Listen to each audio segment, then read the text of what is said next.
有一连串的直播。现在在我旁边这一位是我的新的外国朋友，有没有？他是 Philip。那我们等一下的分享就会是以英文为开始。那中文基地有一块很重视国际连结，那我们很就是我常常有这个机会可以去认识到不同国家的朋友。那我也想说，透过我自身的一些本来就有的一些人脉，把这样子的资源传递到社群里面去。那所以国际连结和国际伙伴的其实是中文基地很重视的一环。那我今天很开心可以邀请到 Phillips 来跟我们聊聊天。I'm so happy that you can come to Taiwan and that we can have this conversation. Start with leadership, start with human. Yeah, so did you mind that introduce yourself in English? 你好，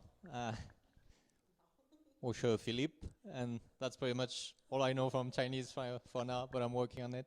So my name is Philip. I come from Tahiti, and I'm the founder of Pacific Ventury, which is a company that does human development and leadership consulting and assistance. So my goal, my purpose is basically help people and organizations to become more humans, to relearn how to become human or how to be human, which is not, seems natural, but it's actually not that easy. So I quickly translate into Chinese. 所以Philip 是从大溪地来的。那这一次也是因为外交部有邀请他们来台湾，然后做更多的分享，有关于领导力还有领袖的分享。那大溪地其实是南岛的其中一个岛嘛。那很开心，就是有这个机会，我们也是岛国，大溪地也是岛国，那我们可以一起来聊聊有关于领袖的议题。然后还有我上次在跟 Philip 聊的时候，有聊到一块是有关于他在带的一些工作坊。那这块让我非常的有兴趣，就是我也想趁这个机会可以跟他多聊一些。So Philip's last time when you mentioned to me that you're leading a workshop, which the name of the workshop is Curious Conversation. So would you mind like tell us more, and so our people can also learn from you too? Yeah. Thank you. So the Curious Conversations are a new format that I created back home. Some years ago, I used to do the TEDx events back home, and after I passed on to a new team, I was basically looking to find a new way to interest people in important topics around humans and the future and all that concerns. And I wanted something that would impact people more directly than just sitting in a room listening to a speaker, which is important, but I think it's not as impactful as when people can practice by themselves along the learning. So the principle of the Curious Conversation is very simple. You come in a place full of people that you may not know before, in a very friendly environment, and you listen to someone who knows about a specific topic, and along the way you get exercises to help you practice whatever you're about to learn. And you do that with strangers, with people you don't know, who don't know anything about the topic. And so not only you learn, but you understand why is it important to learn that, and you meet people, and you develop connections, and you create a community, and eventually it's probably easier to be convinced about an idea that you can measure immediately the impact than just agreeing with someone who told you something. So that's the principle. We did 5 events back home in 2019. It was very fun. It's always with a drink or like a networking time at the end. And the point is to try to see if anyone else somewhere else in the world is interested by this format, and try to create a community of people who would eventually share through this type of event, and really making an impact, a positive impact in our communities. Okay, great. So I quickly translate. Yeah. 所以他刚刚说的 Curious Conversation 这个守则，他们在带工作坊的时候，就是可能或许大家来到这个工作坊的时候，大家都不认识。然后呢，像他之前是 TEDx 的策展人，在 Tahiti 嘛。那但是如果只是用演讲的方式，你会学到一些东西。可是他在测这个工作坊的时候，他会是用我们如何大家从不认识彼此，然后共同讨论一些比较重要的议题，以及就是彼此的连接、社群，还有就是你会从这个过程当中会去学习到有关于你怎么去看待未来，还有就是你会去看到一些比较跟你相关或是跟这个社群相关重要的事情，所以it haven't happened here in Taiwan yet, right? 在台湾还没有发生过哦。所以呢，如果你现在正在看这一则就是直播的话，或是你也觉得我好有兴趣，我想要学习的话，那在12月8号，就是 Philip 在离开台湾之前，我们都有可能有机会在台湾发生第一次这样子的工作坊。如果你有兴趣的话，欢迎可以在下面留言。So you will leave between 8th of December. So it's possible that we can make it happen. Sure, if there are people interested. So what kind of person is good for this event, this workshop? It's a very easy criteria. You need to be curious. 首先你要很好奇， And you need to like to have a good conversation. 就是而且你愿意就是展开一个好的对话。Other than that, that's pretty much it. I would say maybe in Taiwan that would be easier if you understand English, because unfortunately, I'm sorry, my Chinese is not good enough. But I can be your interpreter. yeah. 如果大家想来学习的话，也都非常欢迎。然后但还是会以英文进行。然后如果可以的话，我应该会协助大家做一些口译的工作，这样子让大家可以理解，就是curious conversation 在做什么。那还有一个是the other question I want to ask about leadership. So can you tell us about more about leadership that what you are doing right now, and how can we impact more people, or even our next generation? That's a very important question. Well, leadership is a big concept, and we could talk about that for hours. But I would say that in the world we live today, and if anyone read the news, we can see that a lot of things are happening everywhere, close to here, but everywhere else in the world. So we really need to have people stepping up and deciding that it's time to think about each other and try to decide what really we want, and are we going with whatever is happening right now, or do we have a vision, do we have dreams, do we have ideas and hopes, and what are we doing in order to make this happen?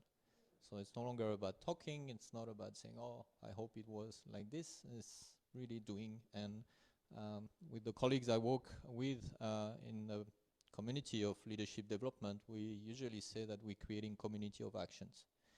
It's people who work together, because a leader is never alone. That's we have sometimes this idea that the leader is that guy who knows everything. It's not a guy, can be a woman for sure, but it's never a single person.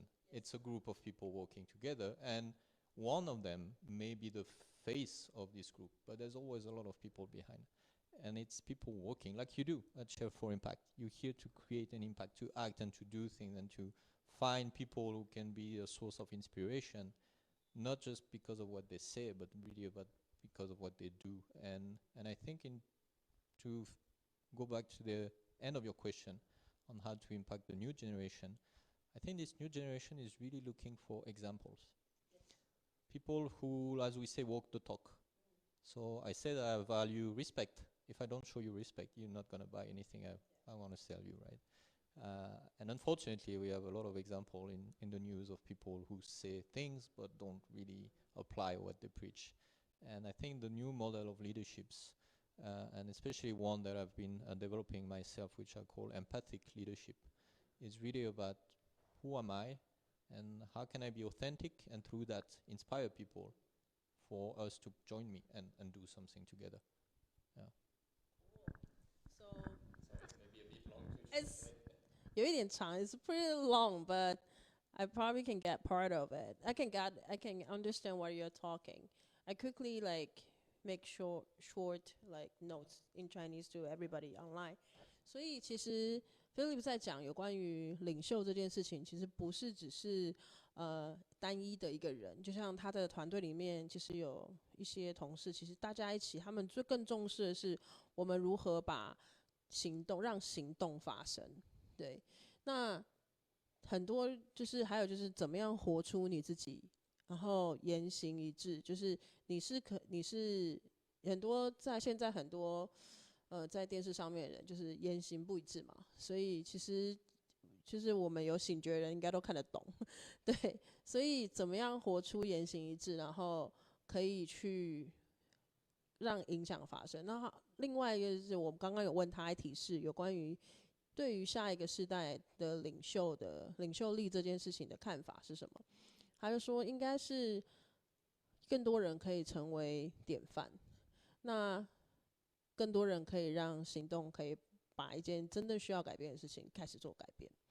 而且如果有更多人了解自己生命中的愿景，还有就是知道为什么自己要会生在这个地球上有一些任务的话，应该这世界会变得很不一样。所以我想问他一个问题 I really want to ask you one question. So what's your vision of future? Yeah. Big question. My vision of the future, I'm an optimistic guy.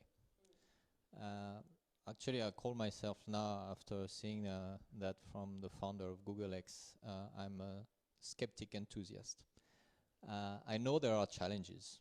I know the world seems quite all doom and gloom today, but I still trust humanity to move forward and create things. So the world that I see in the future is a world where we will go back to a sense of community and to maybe system that will be more focused on the good we do, like how we help people feeling better, not only in terms of wealth and material wealth, but really well-being. I'm following a lot of trends around the discussion on UBI, the Universal Basic Income, about the change of the work week to 15 hours or 4 days, or all those concepts that are slowly coming into the conversation. So I think the world of tomorrow will be a world where time will be valued not as a monetary element, but as really an important resource on itself. And whatever we do of our time will be valued by itself. And I'm hopeful when I see more and more NGOs being created, and Taiwan is a big example of that. That you have a very dynamic NGO community. It's the same back home in the Pacific Islands as well. And those places, small places where we have such a strong sense of community, I think are going to be the example for the future. Especially the Pacific, which is at the forefront of climate change, has ideas and ways to solve those issues, which are less individualistic and call back to our very nature as human beings, which is being social, being empathic, and being caring about each other. So yeah, maybe I'm a dreamer, but that's what I work for, and that's what I'm trying to do in my work every day. And really, I think we can do it. I think we're on the right way. We're just right now at a time of change, and after the change will come some very nice things. Cool. So the other question is, like you said, that you want if more people can be authentic. I'm not sure. Like if I am, I can say I'm a loving, giving, passionate woman.